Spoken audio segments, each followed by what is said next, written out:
Shalom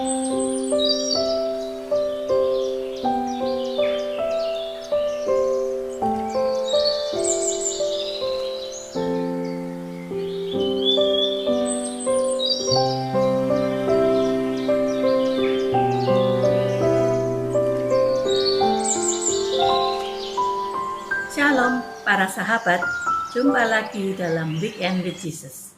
Hari ini 23 Juli 2022, kita mau merenungkan bacaan liturgi dari Matius 13, 24-30 yang mengisahkan tentang gandum dan lalang.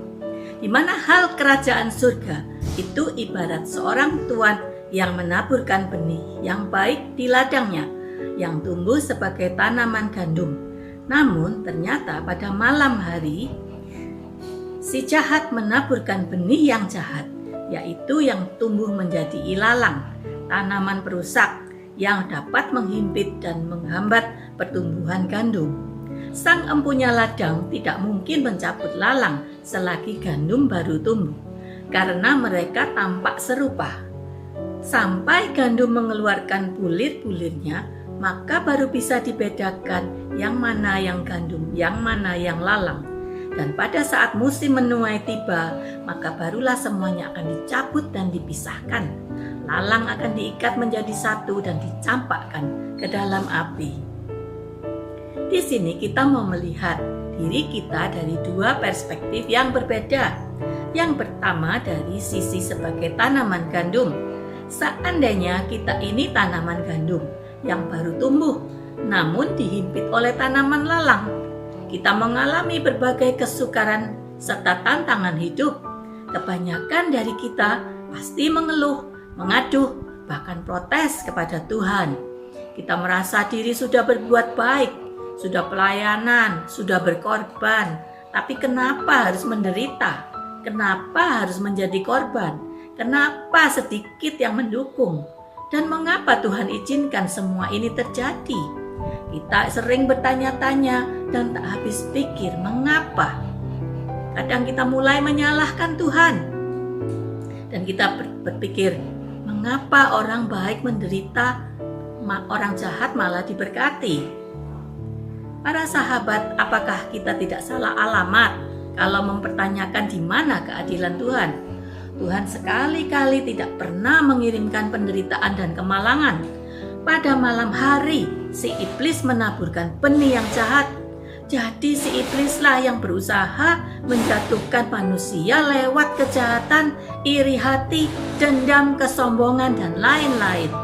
Inilah semua asal-muasal penderitaan manusia. Yohanes 10:10a, pencuri datang hanya untuk mencuri, membunuh, dan membinasakan. Pencuri itu adalah si iblis yang selalu iri dengan manusia yang dicintai dan diistimewakan oleh Allah Bapa. Para sahabat, jangan lagi kita ragu akan kebaikan dan kasih Tuhan. Tuhan mau supaya kita sabar dan menjadi dewasa lewat penderitaan, tetap tegar di masa sukar, tetap tumbuh sebagai gandum sambil menantikan waktu Tuhan di mana si iblis dan pengikutnya akan dibuang dalam neraka abadi pada akhir zaman, dan kita akan mengalami Yerusalem baru. Di sisi lain, kita mau melihat seandainya kita adalah lalang. Kalau mau kita sadari, seringkali kita kompromi dengan dosa dan kejahatan. Kemalasan rohani menguasai sehingga kehidupan rohani kita berhenti atau malah semakin mundur. Kesetiaan kita kepada Tuhan dan gereja makin luntur. Kita membuat orang lain menderita lewat perkataan dan perbuatan kita. Kita sulit bersuka cita saat orang lain sukses. Kita lebih memilih crab mentality. Crab mentality adalah mental kepiting, di mana jika kepiting itu dimasukkan dalam satu ember, kalau kita amati, mereka akan saling berebut untuk naik dengan saling menarik dan menjatuhkan temannya yang mau naik. Mereka tidak mau bekerja sama menuju ke puncak dengan saling memberikan diri agar temannya bisa naik ke atas.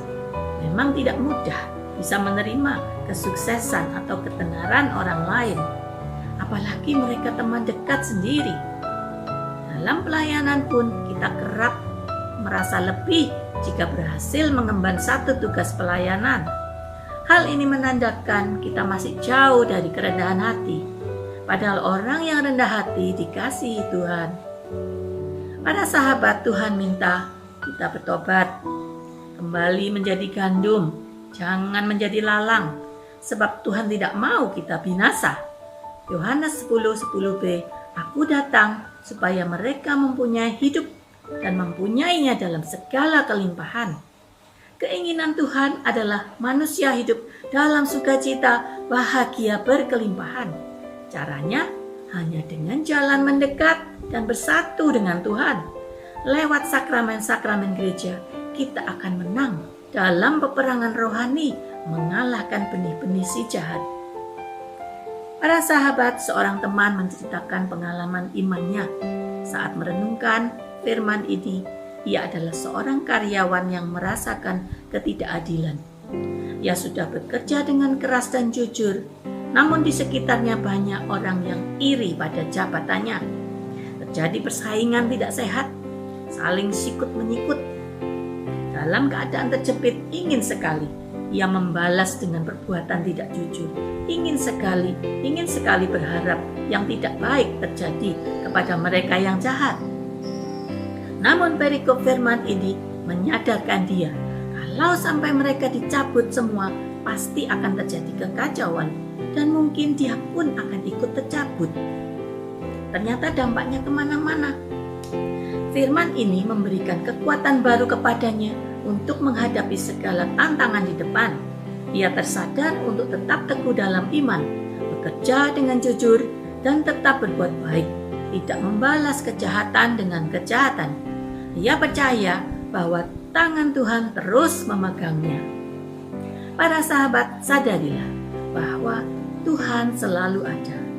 Dia selalu hadir karena Dia begitu mencintai Anda dan saya.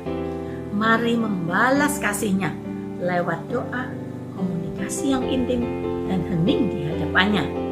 Mari luangkan waktu beradorasi di hadapan sakramen Maha Kudus.